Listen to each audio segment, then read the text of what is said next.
Now, a couple of weeks back, Maruti launched the Celerio with their first diesel engine. The first diesel engine developed completely in-house by Maruti. Now, a lot of claims were made about that diesel engine. It's supposed to be quite significant. But we are here to test those claims, starting with the first one. What you're looking at, ladies and gentlemen, is the world's smallest production diesel engine.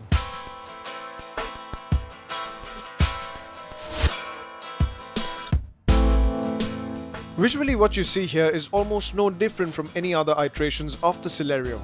The only thing that differentiates the diesel from the others is the DDIS badging on the side and the ZDI at the back.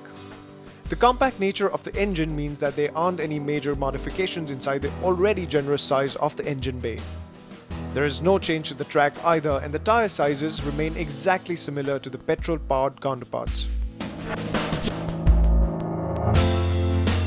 The features and options and almost everything that you see on the insides of the diesel Celerio also remains almost exactly the same as the petrol Celerio as well.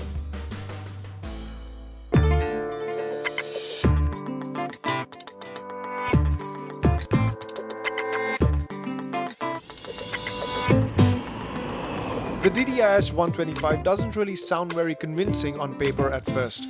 Pulling the 900 kg curb weight is a 793cc twin-cylinder turbocharged diesel motor that puts out a meager 47.5 PS of max power and 125 Nm of maximum torque.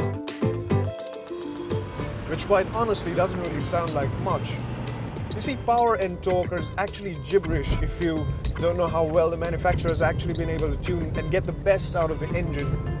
Now, with the Celerio diesel, what they've done is they've taken all the power and the torque, the meter fit, between 2500 and 3500 RPM, and they've geared it such that you're almost always in that rev band. So this is how it feels. In the beginning there is a little bit of turbo lag, then you get into the mid-range and you completely forget that you're driving a puny two-cylinder engine, and then after about 4000-4500 RPM there is a sudden drop in power, and this you'll feel when you're on the highway.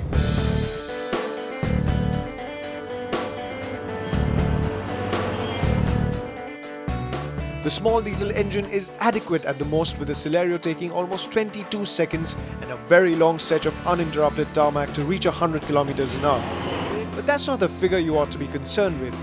Maruti claims that the Celerio is the most fuel-efficient car in India with an ARAI certified fuel economy claim of 27.62 km per litre.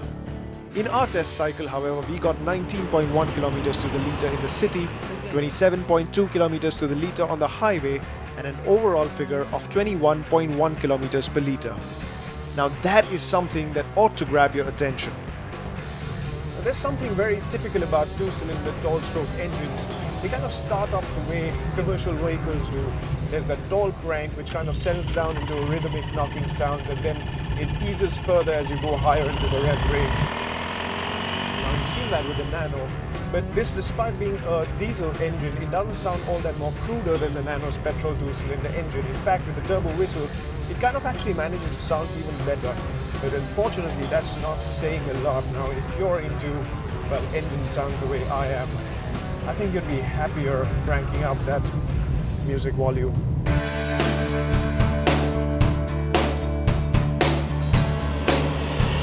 The engine is mated to a 5-speed manual gearbox, and there is no AMT option on the Celerio diesel.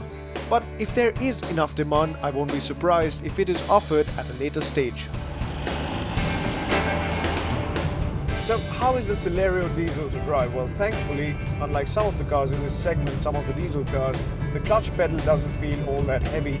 There's a nice weight to the steering wheel as well, and because the petrol engine is only about 70 kilograms lighter than this particular diesel engine, there isn't a noticeable difference in the driving dynamics either. So the Celerio diesel and Maruti's first in-house developed diesel engine has suitably impressed us. But let me leave you with something.